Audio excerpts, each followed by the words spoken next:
What's up, everyone, and welcome to the Ethan and Jenna Show. I'm your host, Ethan, and alongside me, Jenna Belk. Jenna, how are you? I'm doing really good today. How are you? I'm doing good. I got a decent night's sleep finally, so not as liked, but definitely good enough. That's for sure. Yeah, but so you are dealing with some daily changes, and that's what made us realize that last time we did an episode on change already, but it was on like extreme change. It was on flash freezes and floods and hurricanes and all kinds of stuff and kind of natural disasters, kind of extreme scenarios. And we realized that there's also a lot of kind of minor changes that are happening to everyone all over the place. And so we thought we'd take more of an approach looking at daily stress. You know, how do you? When originally we were going to do consent to vent, which is an important topic. You know, essentially asking people if it's okay to vent to them before you do. But then once I think it was Kenneth who suggested mental health and change, immediately I was like, we have to do this because I am going through a lot of lifestyle changes in my life currently. So in 1 month, I will be moving out. I totally forgot the other thing. My boss unfortunately quit, and that boss allowed me to have a lot of leniency, which has propelled me forward with all this YouTube stuff because it's given me the time necessary to do all this. So I had so much leniency with him, and now I'm very concerned about how much this change is going to impact me. And then lastly, and I know this is probably going to sound very stupid to some people because, but for me, like right now, my bathroom is being gutted, and those type of changes completely disorientate my brain. To give you an example, Jenna, the other day when I was switching showers in the other bathroom, it took me over an hour to get in the shower because I'm lost. I'll walk in my old bathroom, grab something, walk in the new bathroom. Then I'm like going into another room. I'm like this lost puppy just walking around the house, unable to figure out what I needed to get in the shower. It's unfortunately has become my kryptonite. Like if somebody wanted, like I can deal with being insulted or even physically attacked, but change, Jenna, I'm done. Yeah. And to kind of add on to that, I just moved after being in the same like 700 square foot house for like 6 years. Moved out of town into a different place. I'm pregnant. I lost my job a few months ago. What's up? How far along are you? I am 6 months now. Ooh, so we're getting close. We're getting close. 3 months left. Band-Aid just bit me. Oh, he's not happy with you very much right now. Let's see. So baby move. I lost my job because of COVID. You know, I'm trying to start all these new shows, and without the structure that I used to have of a day-to-day job, right? That actually used to really help me because it would get me out of bed at a certain time, you know, and I'd get home at a certain time and I could kind of prepare my day. But now I don't have a technical job. So I have to take my entire day every day and figure out what I'm going to do with it. And for me, that's overwhelming. And so I think you're right. Like this is a very appropriate topic for both of us. And go ahead. No, please continue. No, I was just going to go on. Is it, from my understanding, it is actually the change thing is an autistic thing. And to kind of give you another example, like it also makes me hold on to things, like even my clothes. I wear the same. I'll buy a couple new outfits and then I won't wear them because I need the jeans I have on. So I have like one pair of jeans I regularly always use, and I don't want to differentiate from those pair of jeans. It's ridiculous, Jenna. No, it makes sense. But it's like it makes sense. I had my favorite coat, and my ex hated it, and she's like, you look like a bum. You have to get rid of it. And I'm like, no. I'm like, this is my coat. I need my coat. She ended up throwing it away, and like things like that like really screw me up. And I know from her perspective and many others, they don't see it as a big deal. They're like, it's just a coat. I'm like, okay, well, to me, it's a part of me, and I don't know another way to explain it. Losing things like that just screw me up. And not even going that far as to having something that's changing that's a part of you. But for example, I was noticing we're still kind of setting things out in our new house, right? We're still settling in, and I'm gonna be taking a while to fully get settled in. But I'm noticing as I'm finding like pictures, there's two pictures that I have from my wedding, right? So there are two pictures of me and Kevin, and they're in frames. My friend framed them for me, and I'm terrible at getting frames for things, right? That's just like an extra step of my day that I never seem to have time for.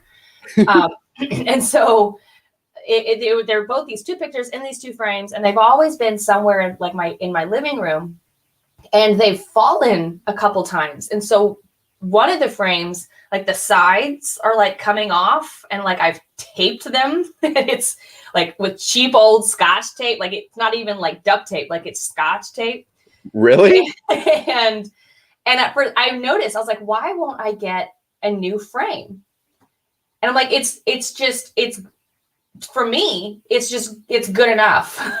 it's what I got it in, and it frames it, and it's fine. So for me to go around and change something when I don't see a point to it is difficult, even though I'm not emotionally attached to that frame that's broken. Like it doesn't matter to me, but it's just an extra step. I'm like, I have so many other things to focus on. That's just not high on my priority list. And so the thing is that, yes, that is a symptom of autism. I think we have to be careful about, especially since you and I are both somewhat self-diagnosed, right? From what we've learned, from what we've talked to our therapists about. You and I have kind of come to the conclusion that we're both probably autistic, but neither one of us have a concrete diagnosis. So we do have to be careful when we share symptoms of that, because it could be a symptom of something else. ADHD, bipolar disorder, or borderline personality disorder, CPT or PTSD. There's several things that are in I think it's neurodivergent. Yes. That can share symptoms and mean one thing for one person and a different thing for someone else, depending, just because it's kind of like a melting pot of. Anyway, it's a symptom of autism. It is not like proof of autism. If you notice that you struggle with change as well, it doesn't mean that.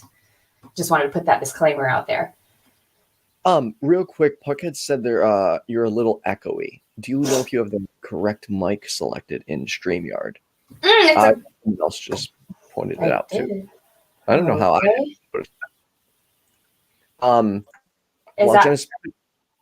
Go ahead. Somebody let me know if that's better. I changed it to the USB. Oh, yeah. I think there is a difference. Is that better? I don't know. Audience, let us know. There's about a 10-second delay, so we'll have to wait a few seconds. Yeah, sorry. Grant says, and we do have a call, which we'll get to momentarily. Grant says, my wife does that. She won't say anything until I'm looking for it frantically. That's so... One of my partners used to do that, would kind of sneak and throw stuff away because they would determine that I didn't need it and I was just holding on to it. And I would get in freak out mode looking for something. And then I would find out it was thrown away. And I'm just like livid. Like I don't touch my stuff. It's not funny. I know people in my life have liked to laugh at my inability to handle change, but it's just not funny to me, man. And if I don't enjoy feeling like this or clinging on to things, but it's just not fucking funny at all. Like, just don't do it to someone. Like, I don't like that. And there are... Sorry, I Oh, was just going to say that kind of goes along with what you had mentioned on a stream before with kind of getting consent to prank somebody, right? Like if you think something is funny, you should make sure that it's funny to the person that you're doing it to. Yes. Right? Like I, as I've said in the past, adjust my humor based on the person. Yeah. Like for instance, scare pranks. Not everyone likes those, and doing that to someone without their consent is a shitty thing to do. Yeah, I'm one of those. I used to do it a lot more with people that were okay with it, but now I actually don't like doing it anymore because it affects me. Like if someone does a jump scare to me, man, it can take me several minutes to be able to calm down and get my heart to stop pounding. He did say, I do realize she did it because it needed to go. So I'm not too upset. The thing is that you have an agreement with your wife. And this is anytime you're dealing with a situation like this, you have to work out some kind of agreement amongst yourselves. If that causes a problem for you, it doesn't mean it will cause a problem for someone else. It just means that it could. And so if you have an agreement and you and your wife kind of understand that you can accept it after a certain amount of time, if you approach it this way, then that's great. That's go for it. It's just, right. If you're in a situation with Ethan specifically, it's still wonky. No. Well, I don't actually get that because I'm not having, like, it doesn't sound bad to me. So I wonder if it's something with the streaming. I don't know. Because on my end, I actually have to listen to the old one to see if there's a difference, but I'm not hearing the same echo. Maybe is this better? I changed it one more time. Hopefully that does something. Other than that, I don't know. Yeah, it sounds the same to me still. So I guess audience, let us know. And if you want to talk mental health and coping with change, call us 708-554-7836.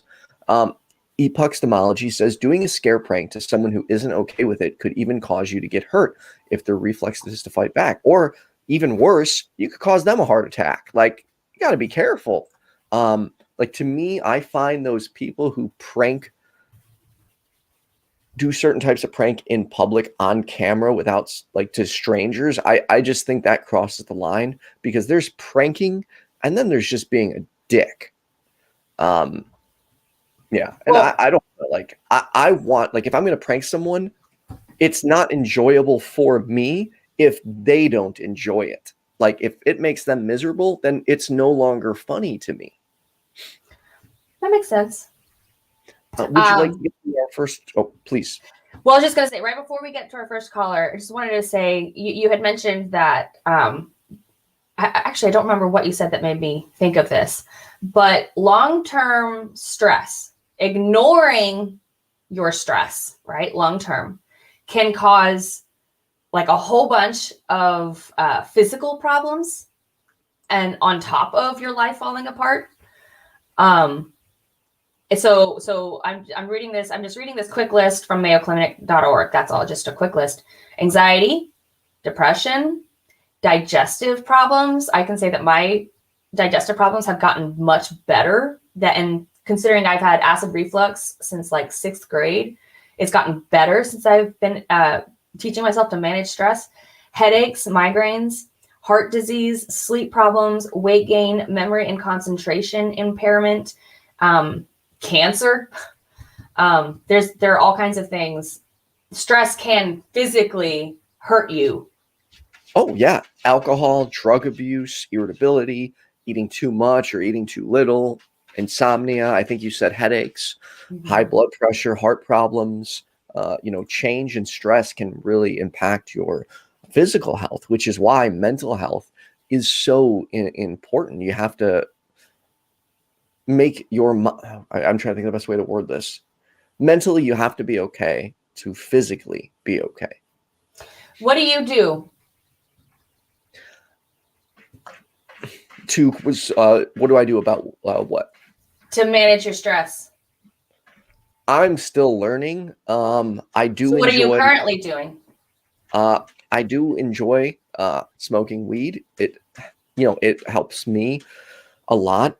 I unfortunately don't have the best coping mechanisms. I typically, it's weird because if I have a problem with somebody, I deal with that shit head on. It's like, nope, I'm not going to play. Let's talk. Let's figure this out. But when it comes to some of my own problems, I'll just try and ignore them. So I unfortunately have an unhealthy coping mechanism. How has meditation helped you? It Or helps has me when it? I'm doing it. Like while I'm When you're doing it, doing it it? works. But the problem is I haven't stuck to it consistently for it to provide me a noticeable difference in my day-to-day life. Okay. So over this past week, I've really been thinking like I need to start yoga and meditating, because honestly, the noise in my head can be really, really overwhelming at times, Jenna. It's just in every avenue of my life, I can't get it to slow down. And the only time I should say two only times. Yeah. The only two times where I've noticed a difference is like the next day after I've shroomed. Like it felt like somebody scrubbed and cleaned my brain, and all of a sudden I was like laser focused again. It does something to like make your mind right. Sorry, make my mind right. I can't speak for other people. Also, if you do consider doing anything like that, please take the time to do your own research, weigh the possible positives and negatives. I am not in any way encouraging other people go try shrooms.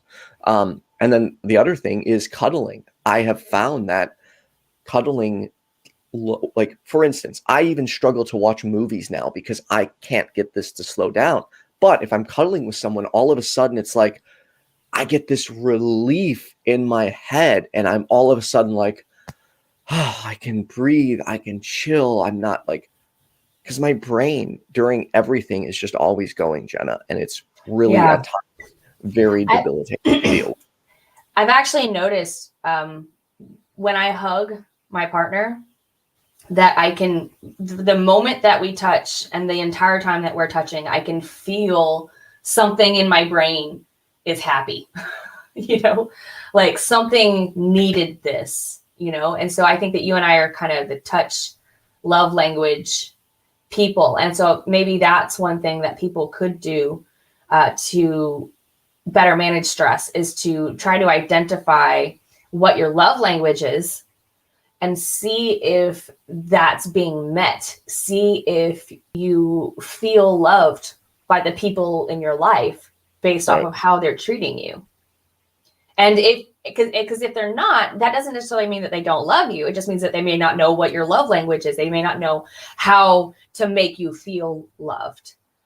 And that I will say I am not in any type of relationship, but I am kind of seeing someone, and I have never seen someone who this emotionally supportive and encouraging, who doesn't try to change me and accepts like my faults. It's been really good for me overall to have somebody who's just understanding, because my brain is jacked up at times. So it's nice. Well, even if it's not like a partner relationship, friends, family, there are so many different kinds of relationships that you can feel loved. So that's true. Like my brother is also supportive. There is a lot, like when it comes to mental health, he doesn't understand. And neither does my family, because a lot of my family, particularly from, let's just say my family views mental health.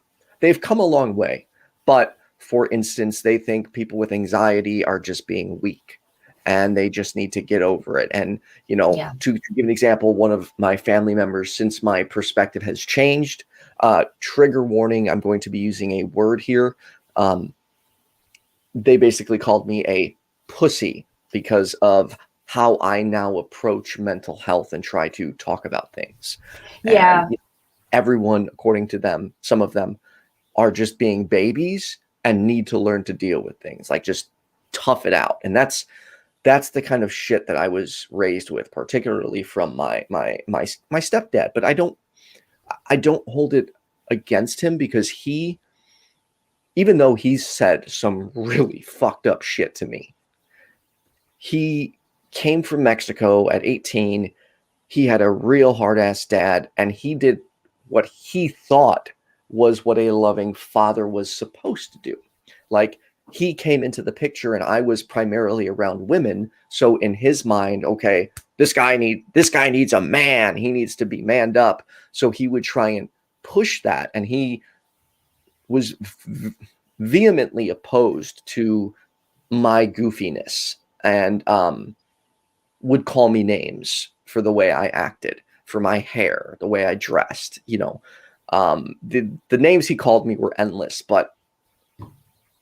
and while that's contributed to how I am today, I do know he didn't know any better. Yes, that's actually very similar to my parents. I think that they did the best. So, this is completely off topic, but just on the topic of parents causing damage to us, right? Like, parents are going to mess up, and they're probably, the majority of the time, just doing the best they can. And from my experience, from watching my parents, I'm under the impression that I didn't get what I needed, but that doesn't mean that they didn't love me. It doesn't mean that they didn't care about me. It means that they didn't have the resources to give me what I needed, whether that was education, whether that was time, whether that was, whatever it was. They didn't have what they needed. And your situation sounds the same. He didn't have he didn't have the emotional intelligence to understand how different people can be, right, and how much harm you can cause by trying to control others and demean others. So just wanted to throw that out there, but we probably should get to our call. Go ahead. Yeah. And then, sorry, real quick, never mind. Let's just say there were some fairly intense names I would get regularly called. Before we get to our caller, real quick, Michael says, what takes precedence? Someone need to keep stuff versus OCD need to keep things clean, neat, and organized. How do they work together? Are you OCD? I don't know that I could effectively answer that question. Neither one of us are mental health professionals. You should definitely ask this question to a professional as well. I will say what I do know, which is that OCD is an actual disorder. When something is classified as a disorder, that means that it is disrupting your life to a point to where you cannot function. You cannot get things done.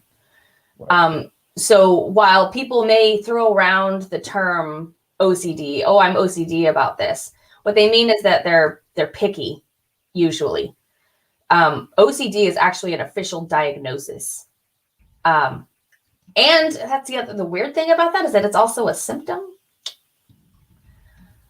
Well, and that's, I think, with one of the issues I notice is some people like to joke, like, I have OCD, or, oh, you just have OCD, and they kind of like laugh it off. But people can't necessarily help that. It's not like they're actively choosing like that they have to have these things a certain way. They can't help it. It's I don't know if it's the wiring or chemicals in their brain. I can't go into detail of how it works, but making someone feel like shit for something they genuinely can't control is not cool. So I have two forms of OCD, and I actually have been diagnosed. Trichotillomania and dermatillomania, which also goes by a different name. I forget what that is. Dermatillomania is so much easier for me to remember. Trichotillomania is when you're pulling hair, whether it's eyelashes, eyebrows, head hair, arm hair. It's when you pick hair. Dermatillomania is the same thing, only it's picking on skin. So if you have blemishes or scabs or, I'm really bad about like blackheads. I hate blackheads. I have to get rid of blackheads. And so it's just one of those things that it's literally like, when I described it to my therapist the first time when she told me what it was, I was like, I can be sitting here like pulling my hair out, and I'm thinking, this is causing a bald spot. Like, this is not good. This is, people notice that. And I'm like, stop. And then I'm like, still picking. I'm like, it's weird. I'm in my head saying stop, and I can't until whatever it is that I get out of it happens. I don't understand it. It's weird. There's apparently like it's something about your neurotransmitters being somewhat defective. And apparently I looked it up. Apparently you can't really correct it on your own. You can't just will yourself out of it. It takes coaching. Sometimes it takes medication. But it takes therapy. So anybody who's watching this stream right now, I don't care who you are, Ethan, you two, we should all be seeing a therapist at some point. Maybe not forever, but at some point. I need to get back to a therapist. And I also, unfortunately, I kind of fell out of that. But additionally, I think I need someone who can like psychoanalyze me, because there is just, I don't know. I feel like taking one of those extensive psychiatric evaluations would probably be really beneficial to me.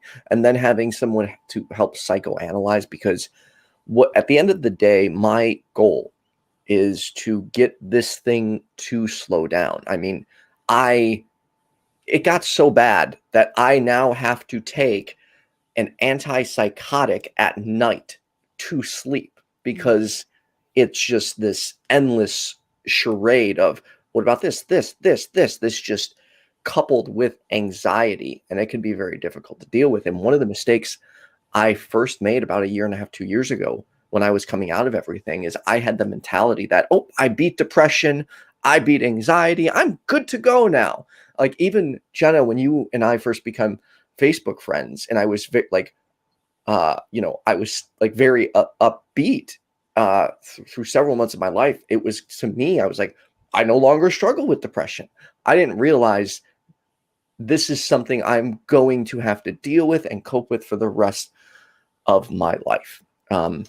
But we should get to our caller.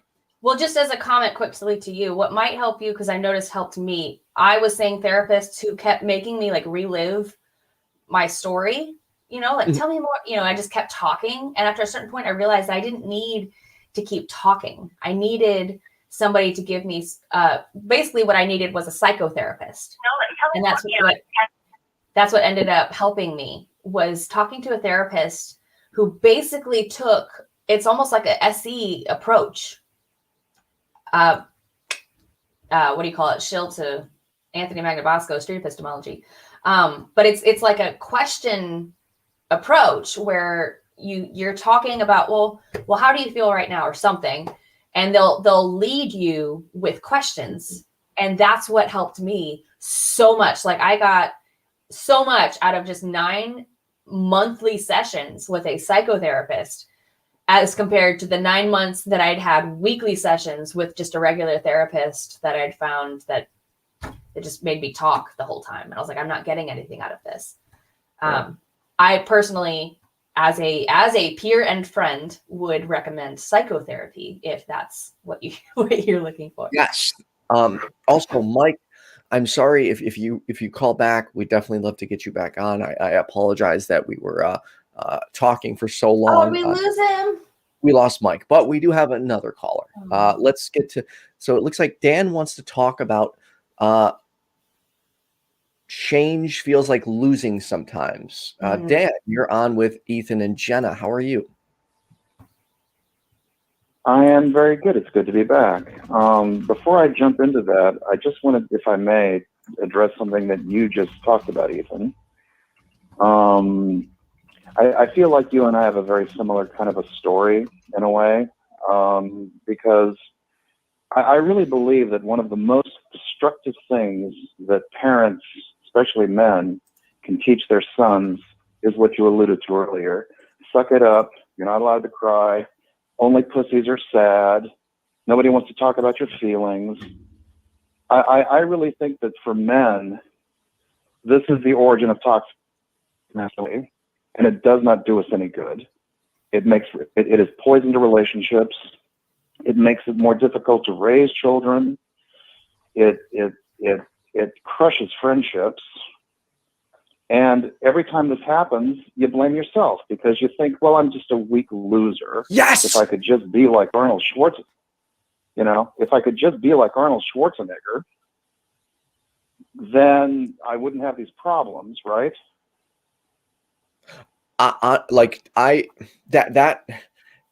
The whole manly men thing drives me nuts.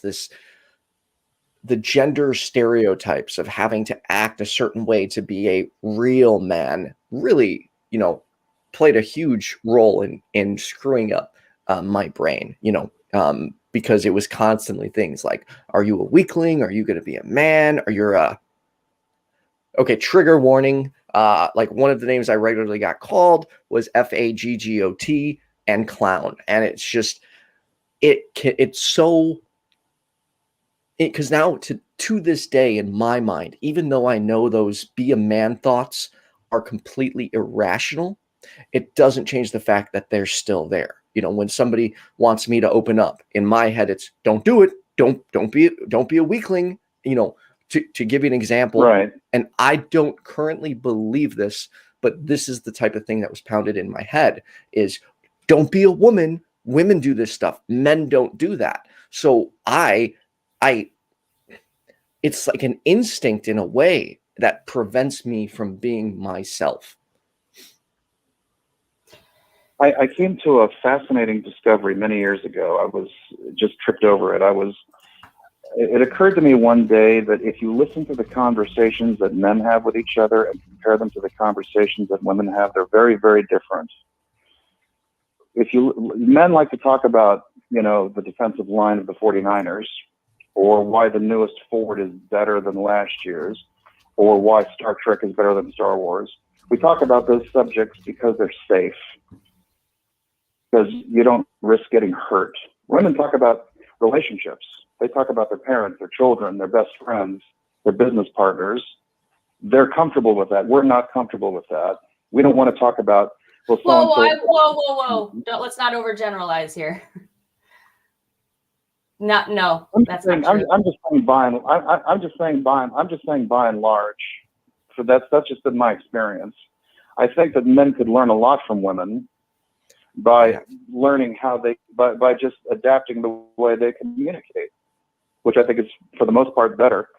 I'm Gen X. I'm 53, and I was raised by a boomer. And one of the funniest things that you'll ever see is me trying to have a real conversation with my 75-year-old father.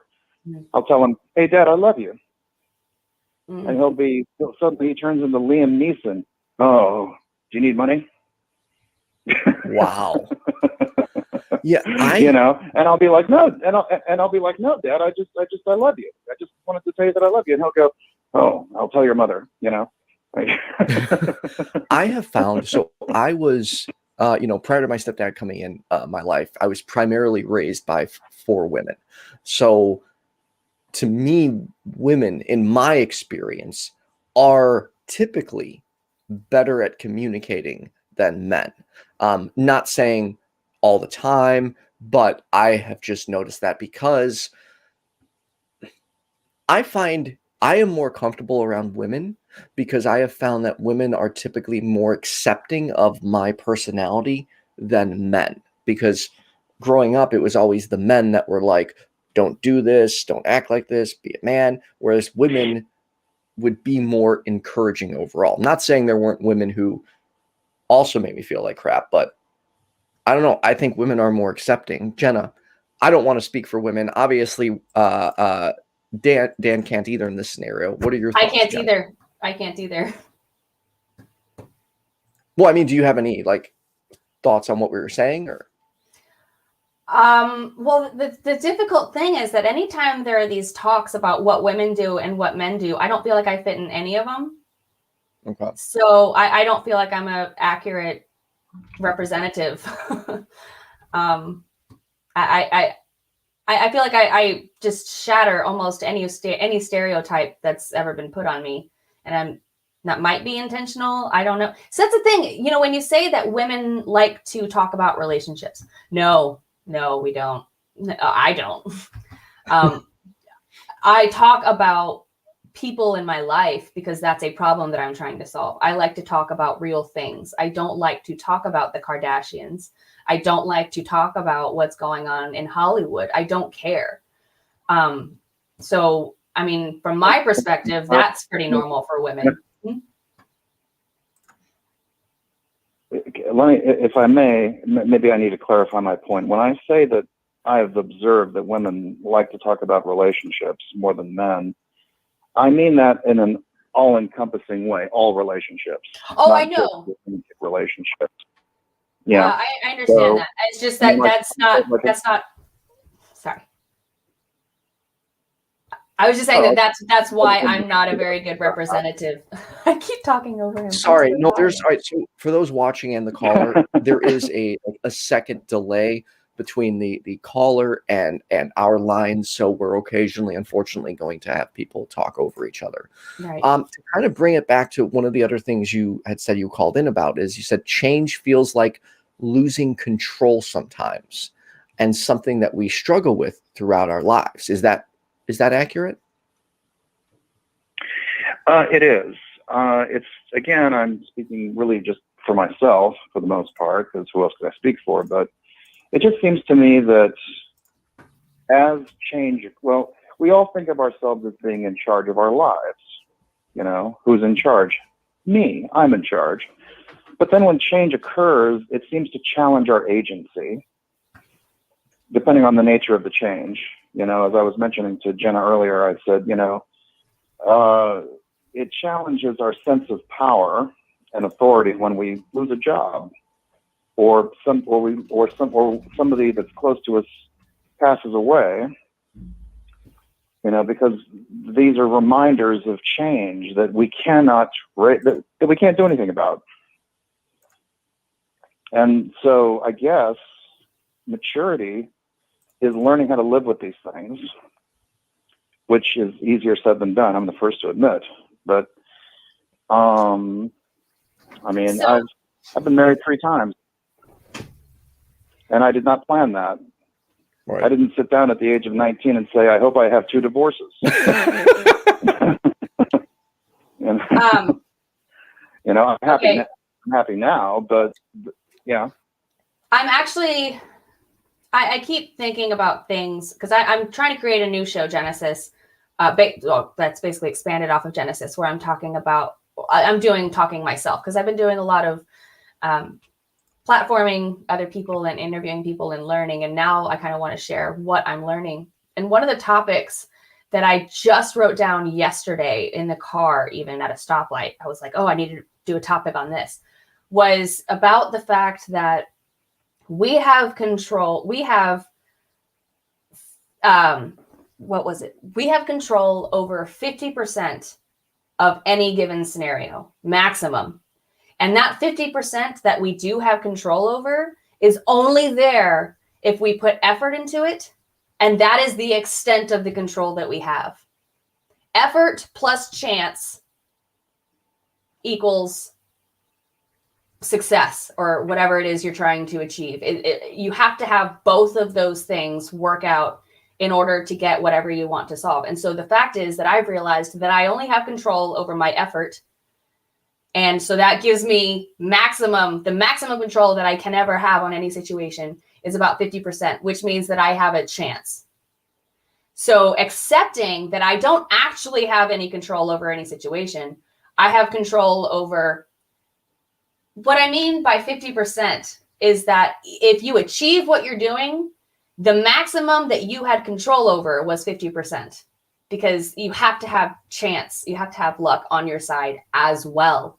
You have to have many different things going for you, as well as whatever it is that you did to achieve it. And so the sooner that you can accept that you only have control over the effort that you put into something, and that still only gives you a chance, then that kind of lets me at least kind of relax a little bit on putting so much pressure on myself on the outcome.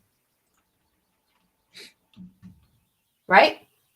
Does anybody understand what I'm saying? Yeah. I mean, like, that makes sense to me. If you think about, say, surfing, You can't control the wave, can you? You can't control the ocean. That's completely out of your control. But you can control your ability to ride the wave. You've got, like you said, you've got a measure of control. If you try to fight the wave, you'll wipe out.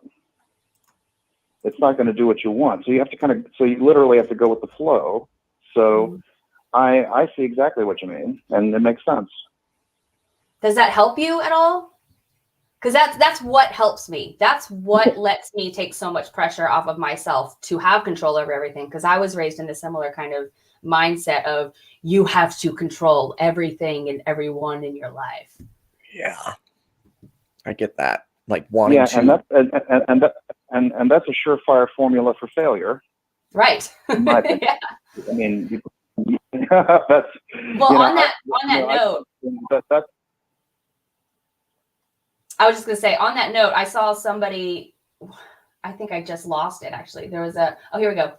Typical women are educated to discuss emotion, whereas typical men repress it. The more that I have conversations about women versus men, the more I'm starting to understand the race conversation. Saying that Black people do this or white people do that is so overgeneralized. Saying that women do this and men do that.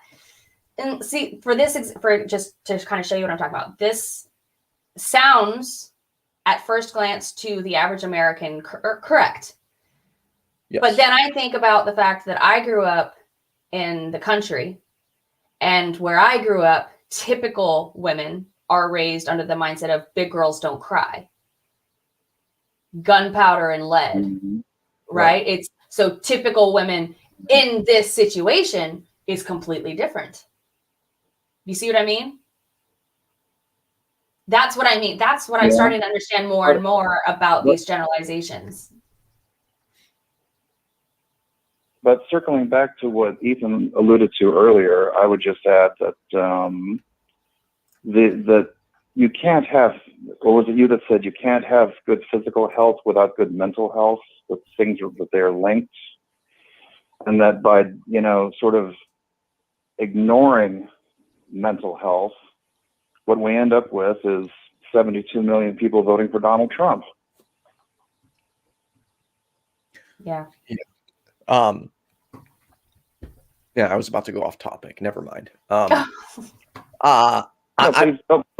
Please do. No, I'm trying very hard to get better, because if I don't focus on the topic, I'm going to go 300 million different directions. And I'm trying to get much better to just focus and stay as close to on topic as possible and deviate as little. And particularly the thing I was going to deviate to could go open a whole new can of worms. So I am going to avoid opening that can of worms. But anyways, real quick, Dan, is there anything else you wanted to touch base on before we move on? Just that I appreciate you taking my call, and I really think you're doing great work. I admire both of you for your honesty and your candor, and I hope you keep it up. Thank you so much. That's very polite of you. And we appreciate you taking the time to call in and speak with us. Enjoy the rest of your weekend. Definitely. You do the same. Thanks, Dan. Chris, if you're still watching, please give us a call back. We'll take your call right away. It was Chris. I misspoke earlier. It's Chris, not Mike. So I hope I'm not too contrary, because I get that a lot. That somebody will say something and then I'm like, I have a problem with this, and I hope that when I say things like that on these shows, I hope that I'm not seen as somebody who's just trying to be difficult, which is the reaction that I've gotten throughout most of my life. I hope that what I'm showing is that I just want to understand things. And when something doesn't make sense, I feel obligated to myself to point it out. Same. So no, you're good. One of the things that, since you mentioned this, over the past week, I've been struggling a lot with is, and I guess I don't know if this is too much off topic, but when are generalizations okay? Because obviously there are observations we can make. Okay, to give you an example, I was thinking about when are cultural where is the line between cultural observations and racism? So here's what I mean. For instance, my stepdad is Mexican. I grew up in a Mexican household. I lived in Mexico. And one thing I can tell you very confidently is that Mexican culture, Hispanic culture, typically is very lax with time. If they tell you there's going to be a party at 4, you don't show up till 6. And this is almost like, I want to say it's demonstrable, because that's how literally every Mexican party I've ever been to has been. So it is saying that Mexicans are typically late racist, or is it a cultural observation? And how do you know the difference? Are you making a guess based off of your own experiences solely and assuming that every single experience that you're using was Mexican specifically and not a different kind of Hispanic? No, I'm only basing it on Mexicans specifically, the families I've been around, and other people close to me that have made the same observations. It's almost like if they tell you there's a party at 4 and you show up at 4, they're going to look at you like you're crazy. No, I mean, I understand you. I understand what you're saying. I was just wondering where this conclusion came from, kind of more the epistemology part of it, right? Trying to determine whether or not you're being general or racist. And so that's one of those things that I would ask myself. Am I coming up with these generalizations based just off of my own experiences, or have I actually done the work? Also, are you assuming that because somebody is Mexican, that inherently means that they're going to be late and you should not even, right? So that would be racist, is if you're just like, Mexicans are like this.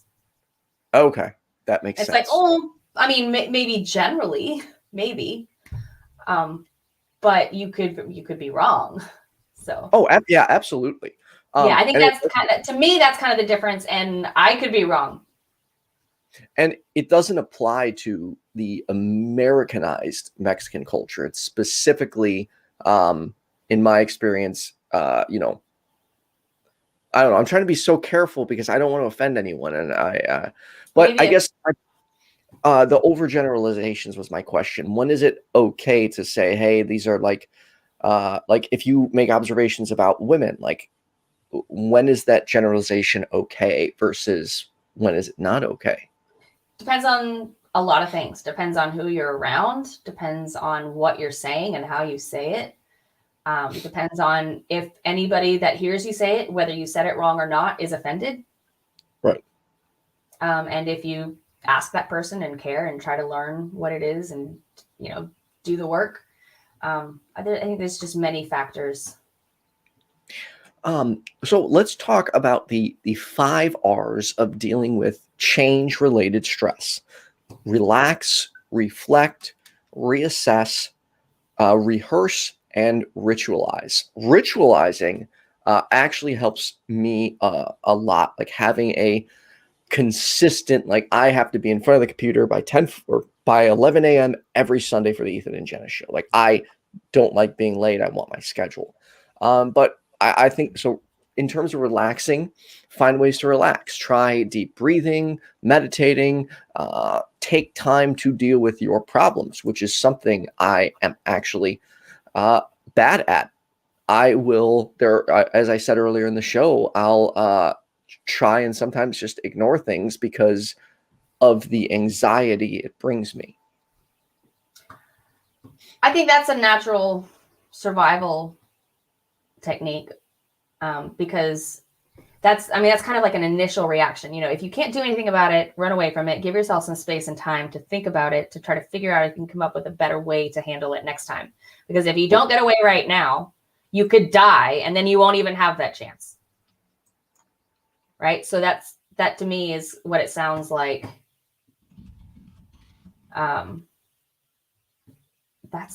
That's something. Oh, I just saw this comment. I was actually going to bring that to your attention because that is an interesting point. That's a very good point. And that is actually extremely helpful to me because of how much weight I tend to try to put behind things, right? Like psychology says this, kind of the way that I used to say, the Bible says this. We shouldn't be putting everything behind. That's one of the reasons that it's like, okay, so we were describing that a symptom of autism, right? It's a generalization, right? And it could mean this, it could mean something else. And so I think that's an important point to remember, is just because is what Kaitlyn said that I posted just a second ago. Correlation does not equal causation. Yeah. And for those that can hear me typing, I apologize. When I move, we should stop having that problem, because currently my room, I'm on like solid, I don't know if you could see, like this whole house is wood flooring. Mm-hmm. So it echoes everywhere. Well, when I move, I will be in a basement on a carpet, and the audio quality should improve. And at that point, I should no longer hear the typing. I am currently trying to save money to get a better microphone. The one I want is like $350, but it's supposed to tune out like all the exterior noise. So hopefully I'll be able to get that at some point. You should create an Amazon wish list. Just saying. That is a good idea. I do have one, but I only have like shirts on there. You should make one for tech and make it public. Oh, that's a good idea. And any other YouTuber watching this that needs help to grow their channel, that thinks that they could actually do this for real, you should probably do the same. Yeah, and also, as I've said in the past, if anyone needs help, has questions on how to get a YouTube channel started, I'm happy to help in any way I can. I may not always, I am having less time for just casual conversation because of how busy it's gotten. But when it comes to like somebody needs help, please, reach out, and I'm happy to help out any way I can, because the more voices we have, the better. And, you don't have to be, you can do gaming, movie reviews. It can be anything. It doesn't have to. Don't make the mistake I did and let what other atheists do make you think you have to do your atheism a certain way, that you have to do philosophy, you have to do religion. You don't. You can do whatever you want. And I thought that too. I thought right after I deconverted and I found out that I could try to get involved, I was like, oh man, I'm gonna have to go learn apologetics. I don't really want to learn apologetics now. That's funny. Okay. I guess the next one for managing change is reflect. Reflect on what's happening. Don't try to hide or discount your feelings, which I actually tend to do. Discount my feelings a lot. And don't obsess. Reflect. Don't obsess. That's Ethan. Hard because I do, dude. One thing I've noticed is I do obsess on my past. And to give you an example, the person I've spent some time with, every time she tells me I'm great, my response is no, I'm not. I can take good. I can't take great. I'm not great. Like I need to find a way to not view myself in such a negative light, because I don't know. I keep my past and the actions I've taken like front and center. So when someone's like, you're a good person, I'm like, that's questionable. Which is something I need to work on, because I have, referencing our episode last week, I have very negative self-talk. Yeah. So I guess, I think people obsess over things because you're just trying to figure it out. You're trying to figure out why, And when you can't, when it's not something you are going to, when it's not possible to, I can understand how that get on like an obsessive loop. Yes.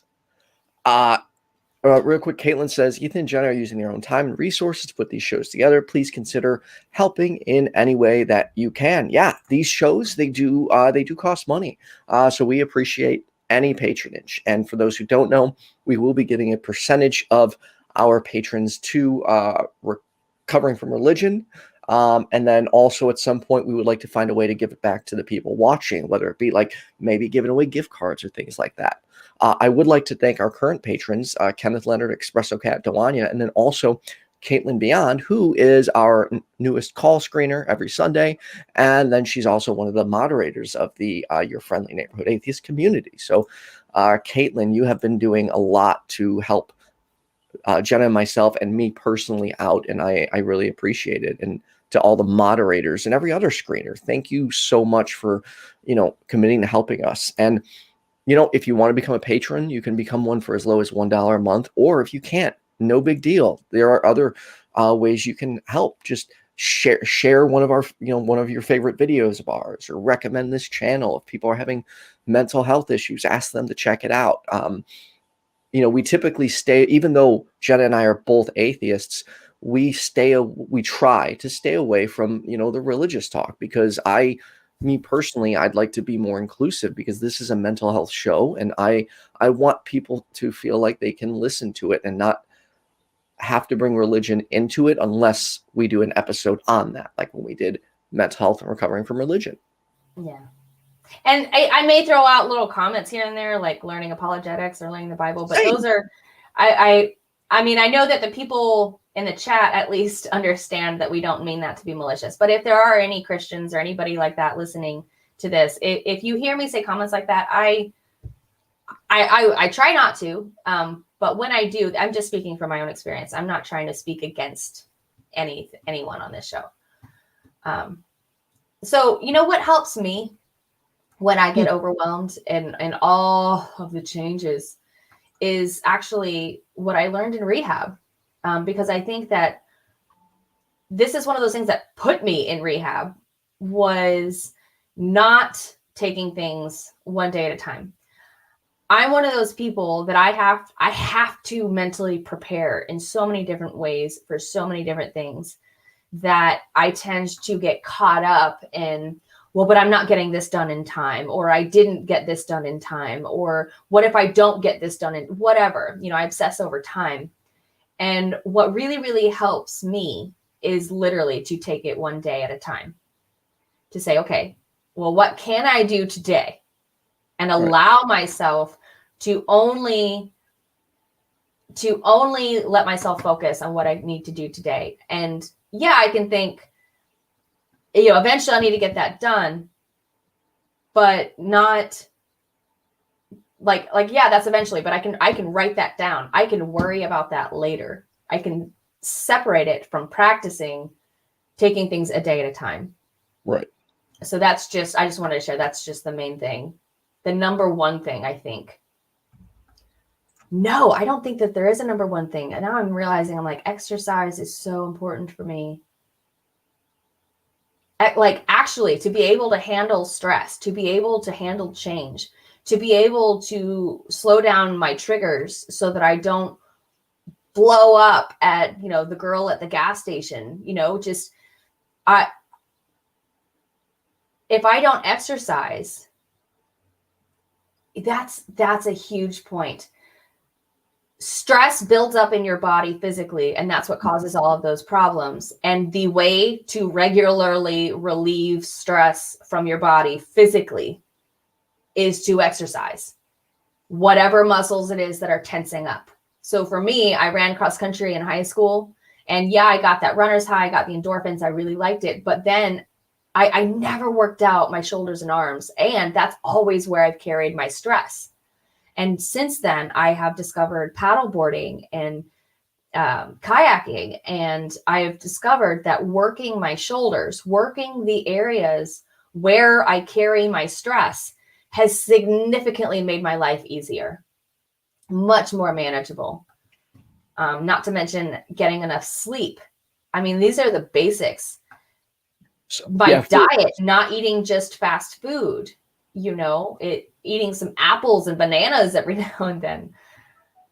Go ahead. Yeah, healthy eating makes a big difference in your mental health. And sleep, like for me, this is where I feel it's justified, but I've become very anal. Like, for instance, like if I hang out with a friend and it's late, like I'll stay up late, but I will actively avoid staying up too late or more than like 1 or 2 nights in a row. Because for me, because of my history of epilepsy, I need to protect this as much as possible.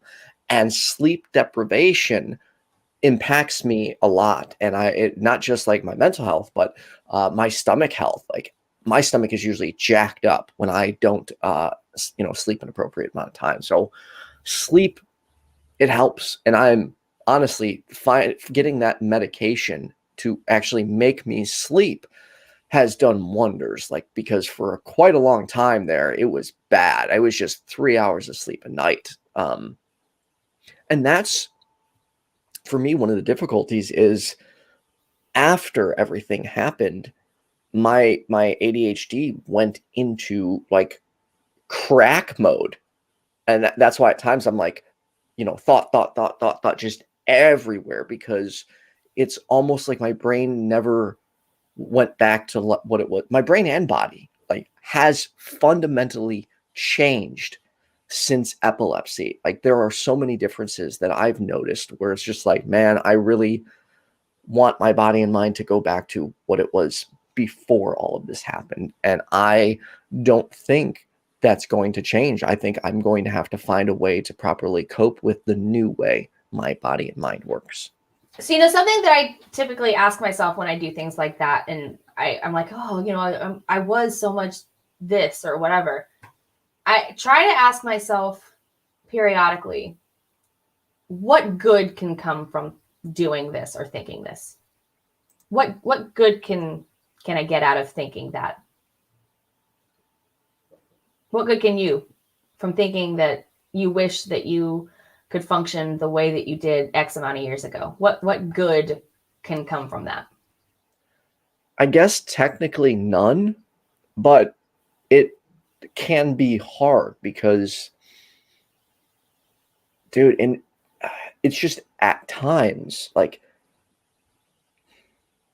you feel broken. Like when I'm talking to people and I can't fucking focus, I feel like a 5-year-old child. And I know at times people view me like that. Like, hey, you just need to focus. And it's like, dude, I'm trying. I can't help it. I want to get better, but this is just not the same. And I wish I could make it.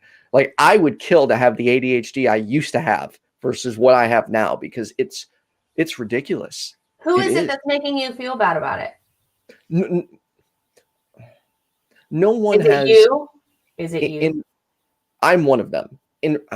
Okay, there have been a couple people who have made me feel bad, but I don't know that they've intentionally made me feel bad, because a lot of people just don't understand mental health. So to them, they're saying, they just see somebody who's not focusing, and it's easy for them to be like, you just need to focus. And people don't understand. It's like, that's not how it works. Telling me to focus doesn't make me focus. There is something different in my brain with how ADHD works, whether it be, I don't know if it's a chemical imbalance or what it is, but just telling me to focus doesn't do shit. And it will be just, it's difficult to deal with at times. When somebody says things like that to me, and you know what, that's one of my biggest pet peeves, is somebody telling me, well, just think about it. That is, to me, one of the biggest insults that you can give me, because I'm constantly thinking. Yep. And so when you say something to me like, just think about it. Okay, I've thought about this a lot, and a good response to somebody who says that to you, because they're not saying that because they're being malicious or they're just assuming the worst in you. They think that you just haven't thought about it, maybe because they haven't or whatever. But that's why it's important for me when somebody says that, I ask, okay, what makes you think I haven't? Or do you think that I'm not thinking about it? Right. Because when you say things like that as an obvious solution, you're assuming that I'm not doing it. So what if I am? What if I am trying and I still can't? and kind of introducing that concept to that person who literally just may not have considered that people can try to do things and fail. You know, maybe because they talk to themselves that way. And if we do, we can ask ourselves, what good can come from this? Right? Right. Best name. Have you ever tried using clicking toys or fiddling stuff? Yeah, I mean, I do that sometimes. I'm like, you know, I'm a fidgeter, but I haven't really done it to try and manage stress. What I really need to do is, for a little bit, my brother and I started a training with a teacher again, like in Muay Thai and Brazilian Jiu-Jitsu. And then my brother got COVID, so we had to, you know, we haven't gone in probably, I think, like a month now. Which that actually would, you know, help a lot. But I need to find a way to do that, yoga, and I need to remember to join Jenna's meditation class every day, because it's only 10 minutes. I need to make sure I'm committing I just don't commit myself to my mental health, because it's always that tomorrow, I could do it later, it's no big deal, and I let it pile up in my head versus dealing with it. So what are you going to do to fix that? Well, today, just today, what are you going to do? Well, you don't have a meditation class today, so what can I do? You could maybe set an alarm for tomorrow. I will do that right now, because if I don't do it right now, I will forget. But that's what I mean, is to think on a smaller scale. Instead of just beating yourself up for not being good at it, try to think, well, what can I do right now? What are my options today? And to start with maybe reminders. That's huge, because my ADHD gets really bad, and I really should be on Adderall. But even before I could get a prescription, I'm pregnant now, so I really can't take Adderall. But Adderall really, really helps me. And when what was I talking about? Adderall, pregnancy, and you can't take it right now. That's so funny. We're talking about mid-sentence, and you're just like, wait, what was I talking about? I had a point. I don't remember. Anyway. Oh, what can I do? Kind of breaking it down on like a moment to moment. What can I do thing that I've learned that alarms are extremely helpful. Yes, I use those. Like, I've gotten really good at using my calendar. I'm trying to use it more for personal plans. Like, for instance, yesterday I kind of overbooked myself. And I ended up having to cancel one of the plans, which I rescheduled for later today. Yeah, another one of the things I'm trying to deal with is getting better at, like, because I don't know about everyone else, but COVID made my social anxiety way worse. So like last night they had like 5 people over, and even that was like, I had to mentally prepare to be around 4 people I didn't know, 1 I did know, and I had to be like, yeah, I just had to be mindful and be prepared. But it's freaky, because even in that scenario, when I got to their house, I had my back to the wall the entire time. I do that so much. Like, I am so ready for shit to go sideways that in restaurants and buildings, wherever I'm at, if I don't know everyone there, I make sure back's against the wall and I am ready at all times. That's so funny, because just yesterday, so my best friend from high school is still living in the small town that I grew up in. Mm. And so I'm very familiar with the small town mindset, right? Like, when somebody comes in to a small town that dresses differently, that looks differently, that acts and talks differently, the people who are all, each other's bankers and auto mechanics and, grocery store, like all that, they all know each other over time, and they are very well aware of who is different. And so I went, I thought it would be, I don't know if it was safe in the end. I thought it would be okay to go to her. She had a little birthday party. She had a crawfish broil. And I walk up and there's like 15 people, which I was not expecting, and nobody's wearing a mask. And I was like, I kind of like whispered to her. I was like, hey, nobody's wearing masks. She's like, well, everybody's eating. I was like, okay, that's actually a good point. People take off their masks to eat. And so what I did was I ended up sitting on like the edge of a table, like away from everybody. Mm-hmm. And I noticed, kind of like along what you were describing, that I didn't know, like I grew up in these small towns. I know how to act, but I didn't. And so I just kind of like, I was like, I don't know where I fit. I don't know if these people hate me because I am wearing a mask, or if they're just confused by me, or if they're just not interested, or, I don't know what it is. And so I just kind of sat away from everybody and just talked to her, really. Because it's so funny. Like I don't get it anymore. I used to get it. And now I don't get it anymore. I'm like, I don't understand. I can't read people anymore. Yeah, it's with that face covering, it can be difficult. That's one area I'm hyper aware. Like I'm just constantly, I don't even do it intentionally, but I am watching everybody's body language, eyes, everything. Oh yeah, I think that's an autistic thing as well. Really? Actually, so that's the other thing. You know what? I'm going to wait, because this is something that I think. This is not something that I have done research on. This is a conclusion that I have come to on my own. And I probably should not share it because I have not scientifically proven it. So I'm going to can you say, like, this is kind of something I've been thinking, but I could be completely off base?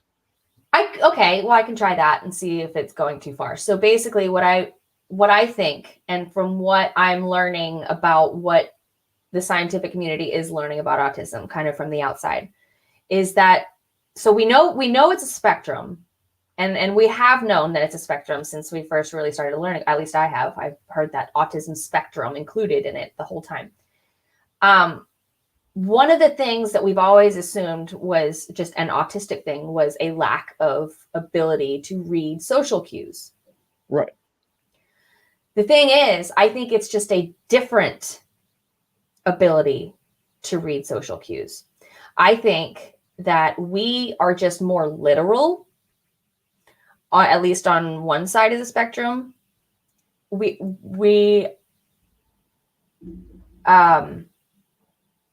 For example, could that be why I need, like, I am not good with subtle hints. Yes. Like I think my ability to read is pretty good. Subtle things, like, for instance, like if I've ever found myself in a situation with a woman subtly hinting that she wants to sleep with me, those right all over my head. Hidden meanings. Yes, hidden meanings. Correct. Yeah. So that's one of the reasons that I tend to shy in like Facebook message groups, is because there's so much sarcasm and like dry humor that I'm like, I don't get what's supposed to be funny or not. Like, and I half the time the jokes go way over my head. And then I just like completely derail the conversation by saying, oh, well, what's going on? Well, why did they do that? They didn't really do that, Jenna. And I'm like, oh, okay. So, but that's what I think, is that's one side of the spectrum, is not the completely just missing it, but just the literal translation. Right. Like, so I'm at Lowe's, and I'm with my partner, and I'm completely out of my element in Lowe's. Like, I don't go to Lowe's very often. I'm not a tool person. I'd like to be, and I'm learning, but I am not right now. And so me and my partner are looking for a stud finder, and he squats down and he's looking at him, and I'm like, what are we looking for? And he's like, a good stud finder. I'm like, that tells me nothing.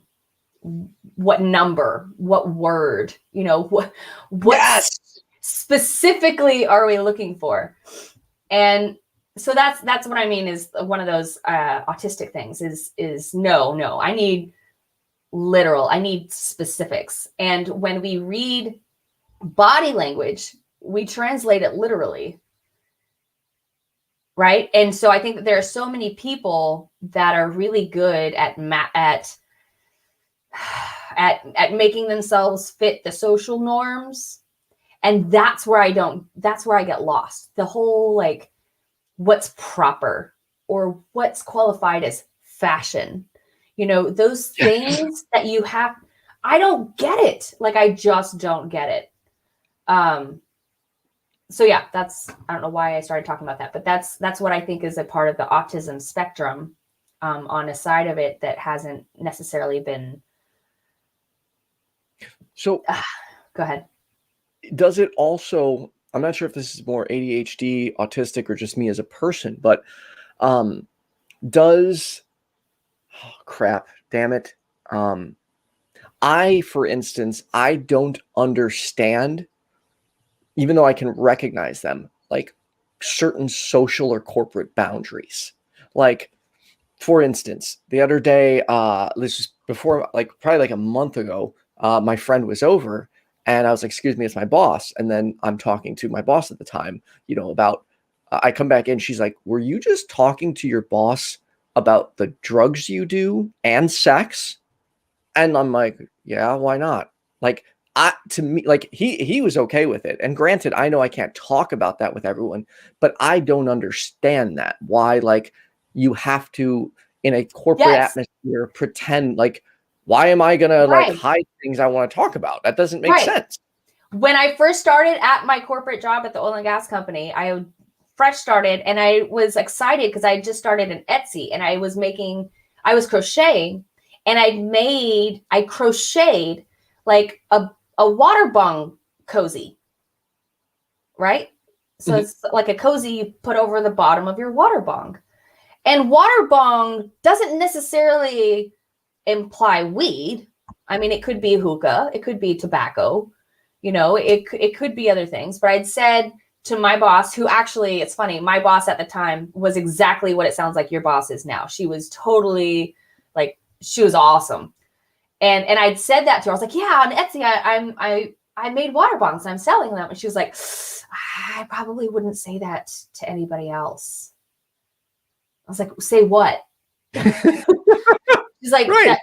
You kind of mentioning that you might smoke weed. And I was like, oh, thanks for the tip, because that didn't occur to me that might be taboo. Like, I just don't get it. Yeah. And that's where areas like, I just don't get it. Like, why do I need to not talk about this? Like, I understand more extreme things like trigger warnings, because those can elicit damaging. Right. Exactly. But saying like, dude, I smoked weed this weekend, or I had sex this weekend. Like, what? Why should I have to not talk about that? Like, screw social norms. I don't like them at all. I used to say growing up, I hate propriety. I used to hate the word yes, because to me, that's what proper people said. Regular people said yeah or yep. Right? Like, because of those societal expectations, that aren't grounded in logic. They're just, but this is just how we do it. Yeah. I never understood it. Yeah. And this also goes into another area I need to work on, because I'm the type of person, if it wasn't obvious, when I make a mistake, like I want to be told so I can fix it. Like, I kind of most people don't. No. And to me, like, if I see someone doing something wrong, I just want to be, well, hey, I saw you did this, this isn't correct. And people get mad at me for that. And I'm just like, but what? Like, I don't understand. I'm always like, oh my God, I'm so sorry. What? Oh right. My God.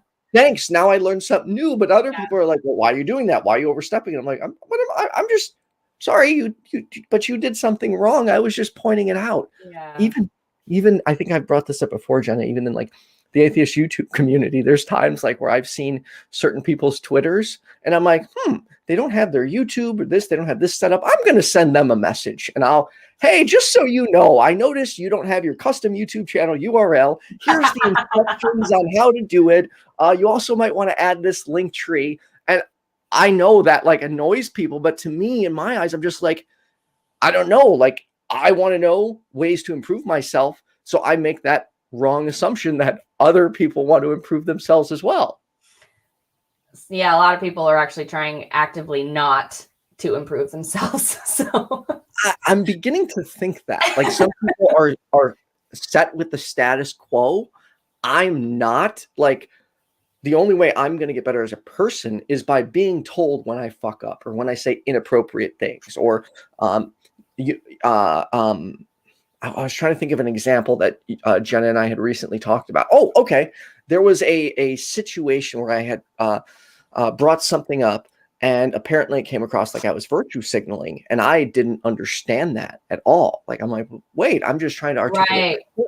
So, yeah, there are a lot of things I don't understand. But to wrap it back around, the fourth R in the 5 R's of dealing with stress is rehearse.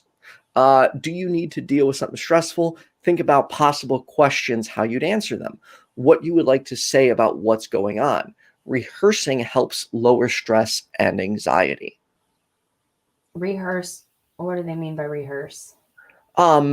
So if you're going to put yourself like in a stressful situation, to kind of think it through, like, what questions are going to arise? What will I have to deal with? Like, so like, all right, you and I do a show. Maybe before the show, we talk about some of the topics, and we don't do this, but rehearse some of the things we're going to talk about.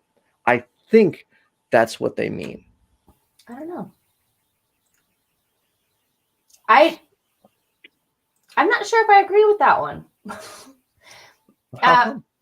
Well, for the same reason that I'm not a debater. You know, when you debate somebody, you spend an X amount of time talking, and then they spend an X amount of time responding. And then you usually do that rotation once, maybe twice more, but you only get a couple of times to talk. And so you have to be very, very thorough in what you include. Oh my gosh, I thought I had that on silent. Sorry. Oh, that's okay. And so I'm not under the impression that I know how people are going to respond. In fact, I get too caught up in preparation if I do that and assume how people are going to respond rather than listen and respond. And so I feel like if I were to take that approach to just life scenarios, I might read the situation incorrectly because I'm assuming that it's what I think is going to happen. That's a really good point. But that's just me overthinking things. So carry on. It's yeah. You ever have people tell you not to overthink, and it's like, oh, okay. I just won't do that. Like, yeah, that's not how it works. My partner and I actually, like I mentioned, the Lowe's exchange. We're actually trying right now to really work on our communication, because I have changed in that way. I used to be able to do all of these things and mask really well, and now it's like I can't anymore.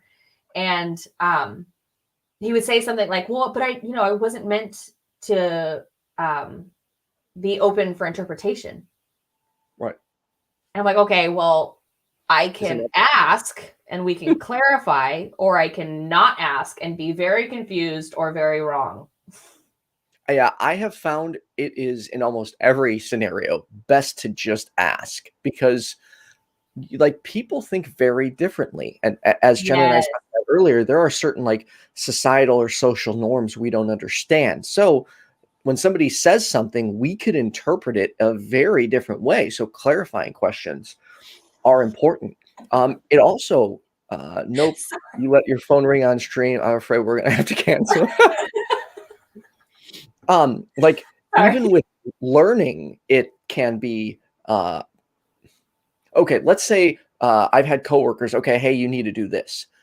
I need to know why I need to do this. Like, just telling you to do something doesn't work. I need to know why. And then also, I need to understand how it works. Like, okay, fixing a computer. I couldn't fix a computer until I understood the whole thing of how it worked. Or, I need to get into the mechanics of it. And then I'm like, okay, I got it. And then I can do literally everything and learn very quickly. But I need that like base framework to fully understand. Dude, I've been saying this since the beginning. You and I are the same person, just different genders.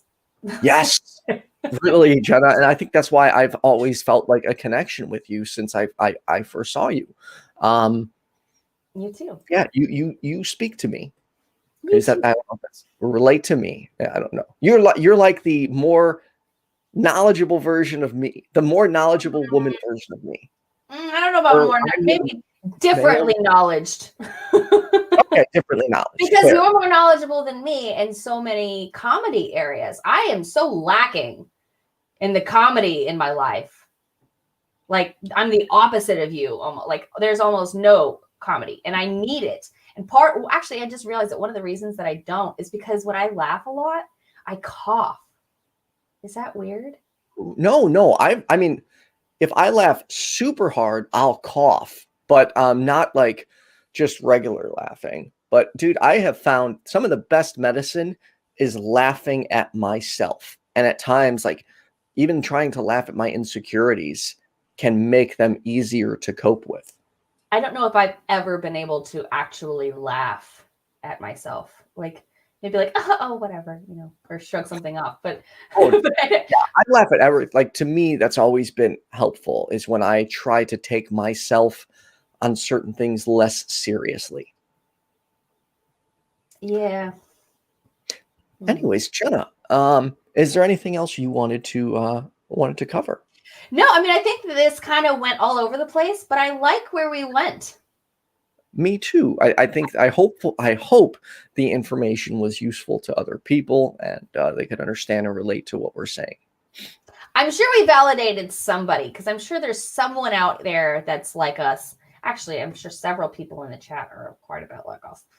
But yeah, I kind of like that this ended up kind of being like more like Ethan and Jenna, the show today.